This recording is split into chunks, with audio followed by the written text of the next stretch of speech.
They destroyed everything I loved. Now I will make them pay. No. Amara, the snake goddess, wasn't always full of wrath. She once lived quietly in the heart of Zuri Grove, far from the hamlets and dust of roads. The trees there grew tall and secretive, their leaves whispering like old friends, and the forest floor was soft with fallen fruit. Amara was mighty. She could change shape, but most days she remained a big gleaming python, slipping through the brush to hunt. She had little ones, her children, tiny snakes that rolled and tumbled in the sunlight. They were her delight, her whole world. My darlings, she would murmur, coiling gently around them to keep them warm. One day you'll be strong like me. Amara hunted every day for them, antelope, bush hare, whatever the forest offered. She slid without sound, guided by senses sharp as a spear.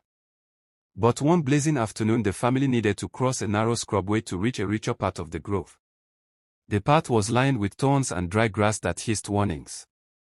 "Wait here, my loves," Amara told her little ones. "Hide in the shade. Mama will go find food for our journey. I'll be back soon." The young snakes curled together and trusted her completely. While Amara hunted deeper in the grove, a desperate man named Kato came down that same path. Kato was a hungry hunter from the nearby settlement of Kejoni. He wasn't evil, just poor and driven by need. Crops had failed, his wife lay feverish, and his children had gone without food for days. He carried a worn machete and an empty sack, praying the bush would provide.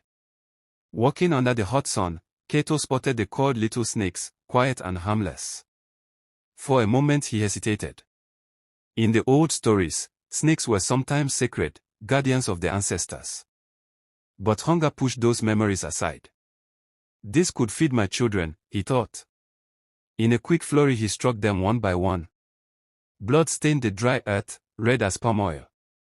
He put the small bodies in his sack, tied it, and hurried home with a heavy heart and faster steps. Unbeknownst to him, he had taken something holy. When Amara returned with a fat deer, she found the place empty. Only dark spots marked the ground.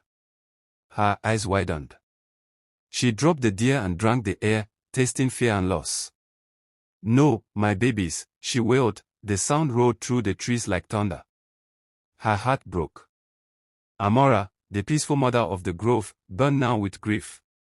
She wanted justice. "Whoever did this will feel my pain," she hissed, scales trembling. Following the scent of blood from the grove to the edge of Kejoni, Amara at first stayed in snake form. She hid in tall grasses where ash and dust scented the air. Her eyes shone like two moons, watching the men who passed. The first was a young farmer named Benny, balancing a basket on his head in the sun. He hummed a happy tune, not knowing death waited. Amara struck with terrible speed, coiling around him. The forest took him, and she slid away thinking, "One less human to hurt my kind." After that the path became a place of fear. People whispered, "Something evil lives there. Don't walk alone." Markets quieted. One man swore he'd seen a giant snake and his friends laughed it off, blaming palm wine. Still, belief was slow to catch up. Many called it bad luck, but Amara's rage only drew her closer to the town, pulled by the trail of the hunter who had taken her young. One night, under a large waiting moon, she went deeper into the town. She transformed into a woman, tall as a reed, skin smooth like river stones, eyes that could make a person forget his name. She wore a bright yellow wrapper and beads that clicked when she moved. No one would suspect she was a serpent. By daybreak the market rang with calls of sellers, peppers, fresh tomatoes. Amara found an empty trading house near the market and moved in, playing the part of a stranger in this new place. "Good morning, auntie," she'd say, smiling. People returned the smile, unaware of the storm beneath. Her first target in town was a young tailor, Sefiu, always joking with his customers. Spotting her one evening by the roadside, he called, "Beautiful lady, where are you headed?" She answered softly, "Just to my place." "Want to come?" Sefiu thought himself lucky and followed her to the abandoned house, boasting about his sewing. Inside, Amara's smile vanished. Her body twisted, scales burst forth. Sefiu's jaw dropped. Before he could cry out, she became a huge python and swallowed him whole. For days she stayed coiled inside the house while the town wondered where Sefiu had gone. His mother cried at the market, "Where's my boy?" People whispered theories, he'd run off, he owed money, but Amara did not care, revenge had hollowed her heart. She continued her campaign without mercy. After Sefiu vanished, she waited until she had room again, then stepped out in a flowing blue gown that caught men's eyes. She stood where travelers passed to the field and market. The next to fall was an old widower named Jabari, who had lived alone since his wife died. He offered to walk with the pretty stranger, and she led him to the empty house. They spoke of the weather and the price of yams, and Jabari felt hope stir. Inside, Amara transformed, he gasped and was taken.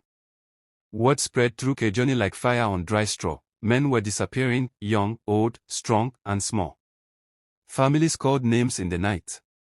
A mother would wait for a husband who never returned, boys who went to fetch water did not come back. Market women wept openly, clinging to empty baskets. The elders gathered under the great Monza tree, faces worn with worry. "This is no ordinary thief," one said. "A spirit. A curse." They burned incense and poured libations, asking for protection, but nothing stopped the losses. Women tied black cloths around their waists and declared themselves widows. Hope thinned like smoke. Then the priest's son was taken. His name was Amoni, strong and kind, training to tend the shrine and help the people with charms for good harvest. One evening he saw Amara by the road, her beauty drew him like a flame draws a moth. "Sister, you look new here. Let me show you around," he offered. She agreed and led him to the abandoned house. Inside, Amoni struggled, his hands found scales, but it was no use. Amara devoured him. That night the chief priest, Elder Bero, felt a sharp ache in his chest. Amoni had not come home. The priest searched the village, calling Amoni's name until dawn. Grief swallowed him. In the hush of his shrine, surrounded by idols and herbs, tears fell. "My son, why?" In his sorrow a whisper came, a vision from the ancestors, about a strange woman in town.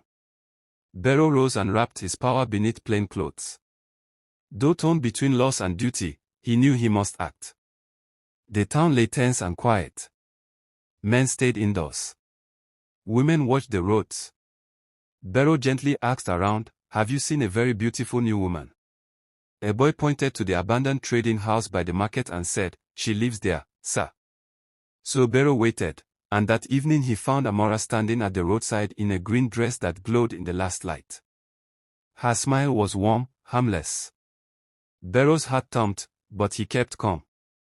"Good evening," he said softly. "I'm new to this place. May we speak?" Amara appraised him, then led him to her home.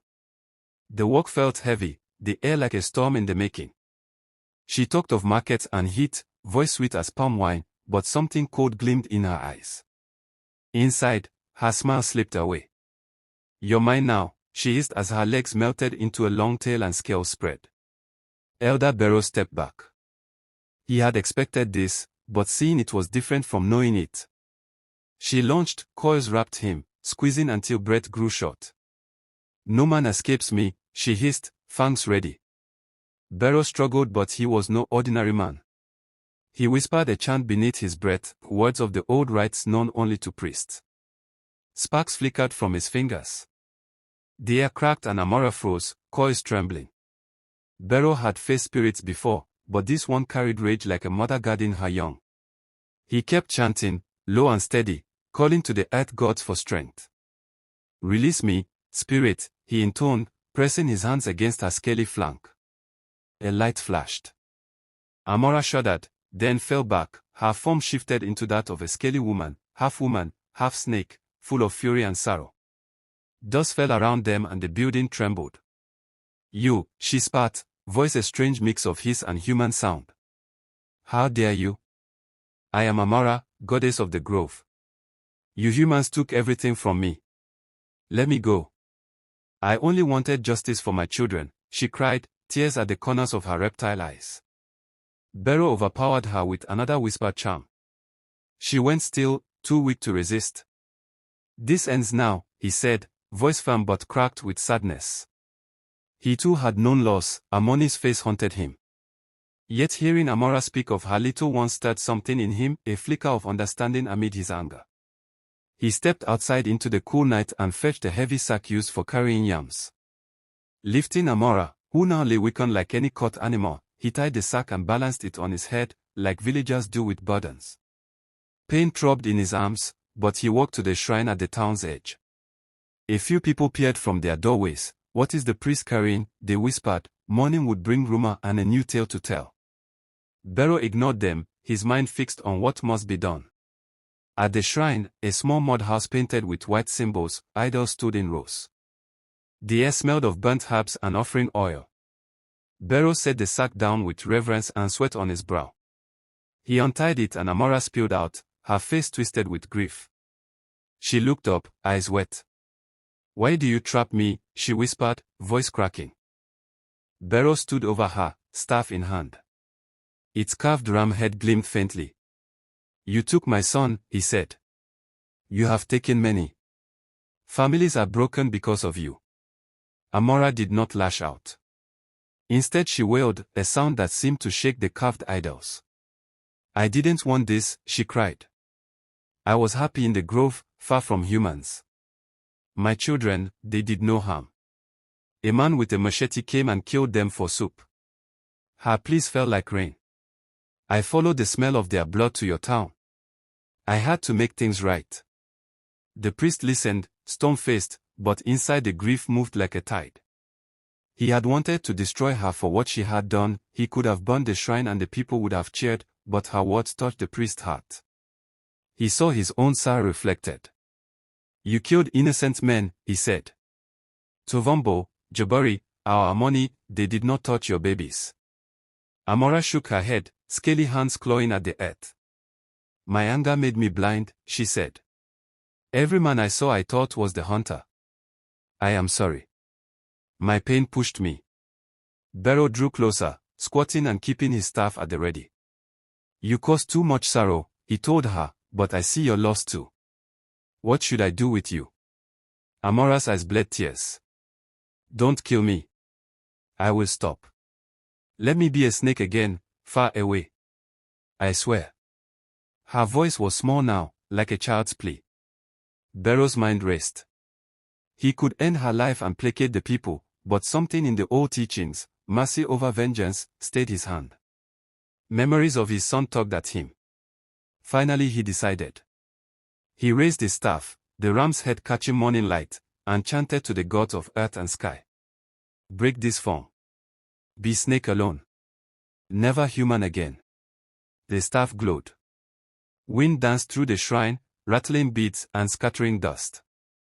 Amara's human shape shook and melted away. Scales spread across her limbs, her face narrowed into the sleek head of a python once more. She was a python again, whole and pure to her kind. "Go to the deep grove," Barrow said softly. "No one or the gods will judge you there." Amara looked at him, gratitude and sorrow mingling in her gaze. She slithered from the shrine and vanished into the tall grass, returning to Zoe Grove. The village never saw her again. Barrow stepped out to find people gathered and wide-eyed. "The evil is gone," he told them. "A snake spirit caused our pain, but she returned to the wild." Some rejoiced, others wept for their losses. Mothers hugged children tighter. Men walked the roads again. Market voices rose, hopeful and cautious. Years later, elders sat by the fire and told the tale to children. "Respect the forest," they would say, "for even spirits feel sorrow." They did not know if Amara had raised more young in the grove, but no more men disappeared. The town healed slowly, carrying its losses like a heavy load that grew lighter with time. Lessons from the tale. 1. Grief can blind us. Amara's rage came from the pain of losing her young, but when grief becomes vengeance it can harm the innocent. The story warns that unchecked anger spreads damage beyond the original wrong. 2. Mercy is strength. Elder Barrow could have killed Amara and satisfied the town's fear, but he chose a harder path, judgment tempered with compassion. That choice ended the violence without creating more bloodshed. Thanks for watching. Please subscribe to my YouTube channel.